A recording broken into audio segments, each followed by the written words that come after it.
We have a very special story from New York for you today. At Rikers Island, the notorious prison, a book club is helping women imagine life beyond bars. It was set up by comedian Nora in 2024 and has since more than tripled in size, and she's welcomed on a very familiar face as her co-founder. After speaking to Nora earlier this morning, I was fascinated to hear how she chooses which books to read with the group each week, what it was like trying to set up this reading collective in such a dangerous prison, and how she thinks being funny has helped her connect with the women and the staff inside the prison. So Nora is very passionate about what she does and authentic with it as well, and I think you're going to enjoy this interview. Right, we should have Nora on the line all the way from New York. It's very early morning for us, but evening for you. Thank you so much for staying up late. But it's so important to talk about what you're doing. It's absolutely incredible. First of all, congratulations.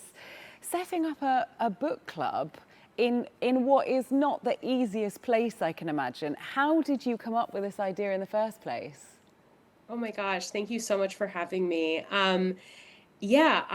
Rosebud's Reading Collective came about from an idea I had. I was feeling a little in my life and was doing a lot of reading and spending time specifically reading books about civil rights leaders. And a big pattern that I saw was that there's this pattern of people going into incarceration and then or being incarcerated and then learning to read or reading more or just having access to books. And then from that, being able to start really beautiful movements in America. And I think right now, the world feels like it's on fire. And I think, for me, I wanted to find a way to give back to my community in a way that would also help other people give back as well.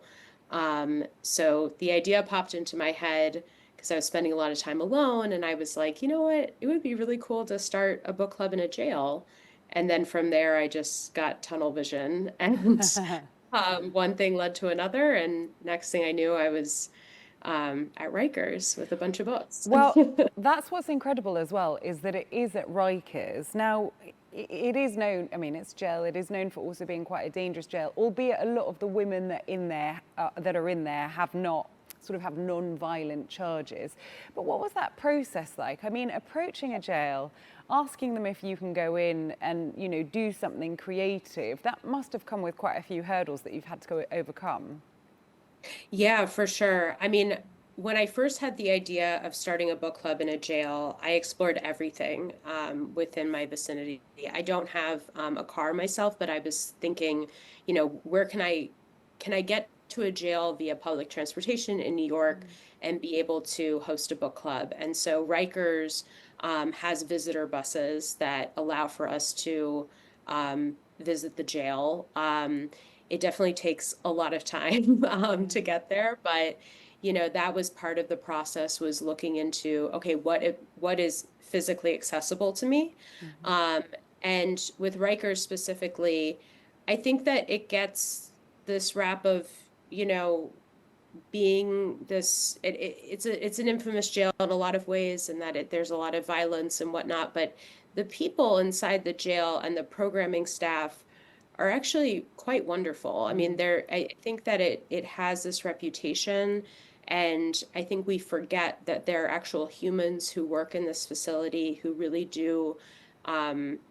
They wanted to help us. They wanted to help get the book club started. And on top of that, there are women there who have a variety of different charges, but they're humans, and they need access to literature just as much as anyone else does. So I think, sometimes we put a label on places within our community as that place is dangerous or that place is bad, but we forget that there are humans in that space, and those humans deserve access to books and creativity and humanity, right? As much as we do. Yeah, of course. And that's exactly what you're doing for them, is bringing them together, what I imagine is it sort of once a month to review a book that you've collectively all sort of deep dive into. I'm intrigued to know what the first book was that you ever all read together.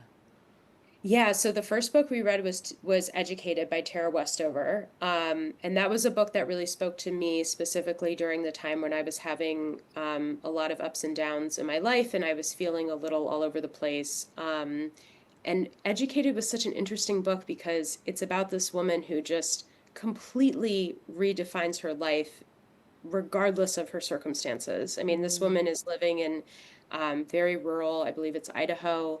It's been a while since I read the book, but she just, Tara Westover is such an incredible writer, and she really speaks about the transition of leaving the space where she grew up and finding access to education and to reading, and that being really her escape. And that's something that I wanted to, offer the women as like a starting point. Yeah.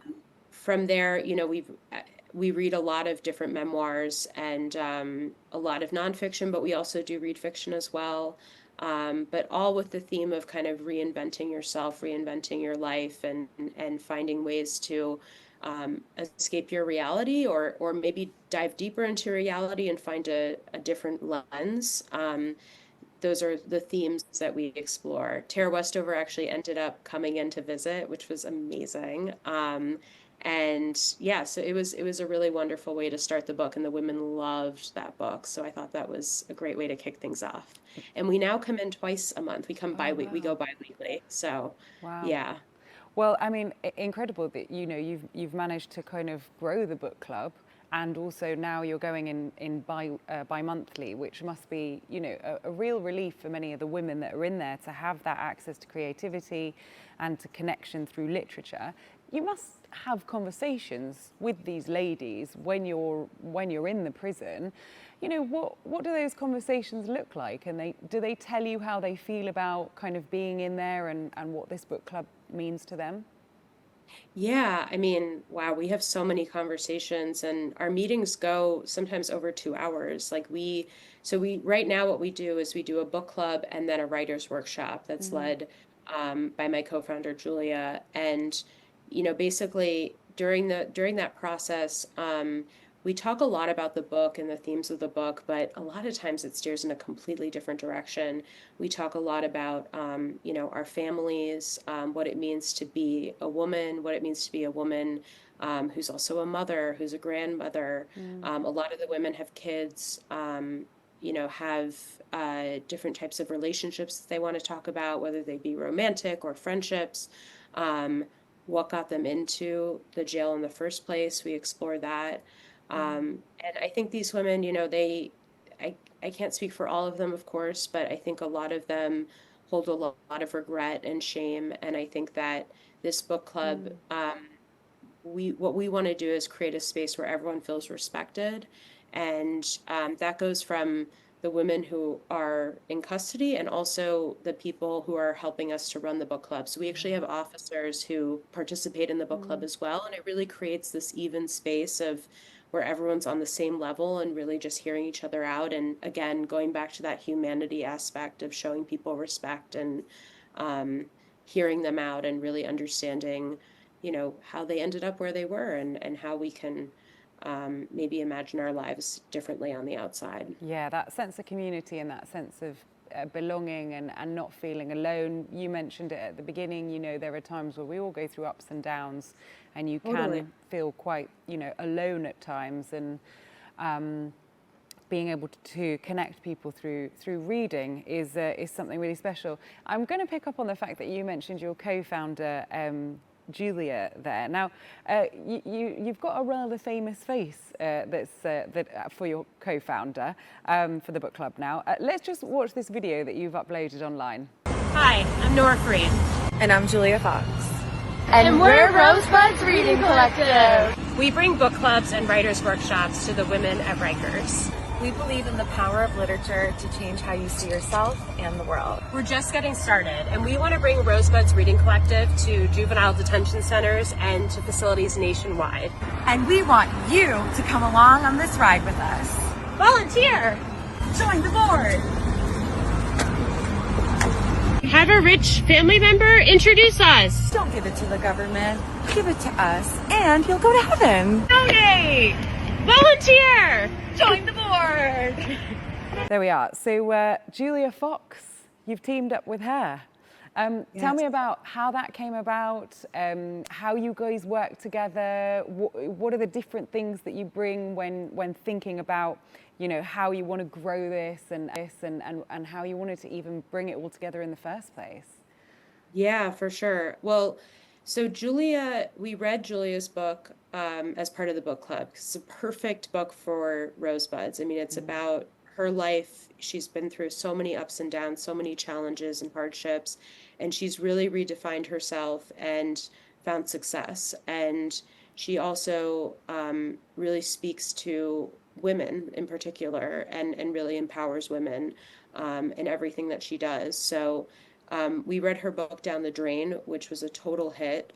Specifically, I read her book when I was going through my own period of kind of figuring out what I wanted to do and going up and down on my own. And then so I mentioned it to the women. They were like, "Oh my God, we'd love to read it." So we read that, and it was a total hit, as I mentioned. And the next thing we had brought in Tara Westover. And so when we read Julia's book, the women were like, "So when's Julia coming in?" And I was like, you guys, I don't know if I can do that. She's probably, doing a thing for Marc Jacobs or something. Like she's very, very busy.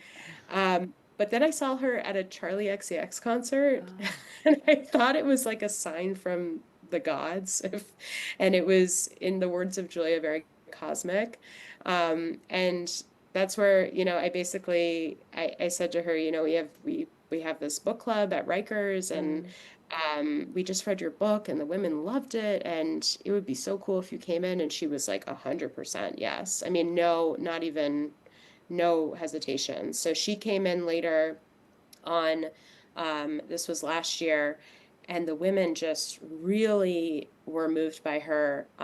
She had this rapport with the women that reminded me a little bit of how I connect with them as well. And just really, she's so easy to connect with because she's just very relatable. And it's just, she knows she's been through a lot, but she just has a very non-judgmental way of going about conversations, and also empowering people. And so then earlier this year, she said to me, so she came in, we did the Q&A. It was a total hit. She signed everyone's book. She did like a one-on-one with each of the women. They loved it. And then later, earlier this year, I get a text from her, and she's like, "Nora, I can't stop thinking about you and Rosebuds and the women, and I just want to be more a part of it." And I was like, "All right, well, let's do this." And then we started talking, and I keep saying this as like, and it might sound weird, but it was like finding a parent for my baby, like a co-parent. Like, she just cares so much about Rosebuds, about the women, about anti-recidivism, criminal justice reform. We both have such a passion towards this work. And on top of it, she's such an incredible writer. So what we did was we just had her come in, and she would host the book clubs with me, and she would do the writer's workshop. And then she still does, she has people come up and read their work. And the thing that I love the most about her is like, we're talking every day, any hour of the day. I mean, she is fully in it. And she really just cares in a way that I'm just so grateful. It really feels like I found my other half here. So we've built out a board together, and we're really working on expansion. We're submitting grants, and she's helping me to see this on a much larger scale, which I think is exactly what Rosebuds needed. Yeah, I mean, what a joy to have been able to find someone that you can do this with. And she brings that sort of writing element to the table as well, which grows it even more, which is incredible. That's kind of been on my mind for a while, because I remember I met you about 2 years ago, and at that point, it was an idea that was just about to take off. I think you'd just done your first reading club, or you were about to go back and do it. And we had conversations about funding and about how you were going to buy the books. And I think you were investing some of your own money in it at the time. What does that look like for you now? Like, do authors send you their books? You know, have you got perhaps libraries involved that are maybe donating books? I imagine things have changed since then.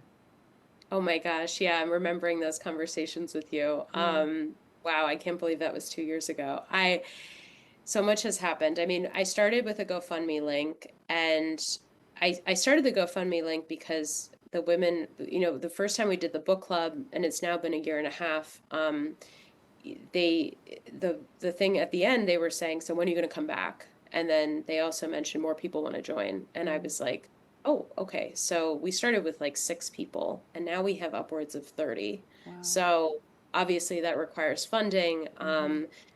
And so I started a GoFundMe link, and people started donating, and it was really just through like grassroots community donations.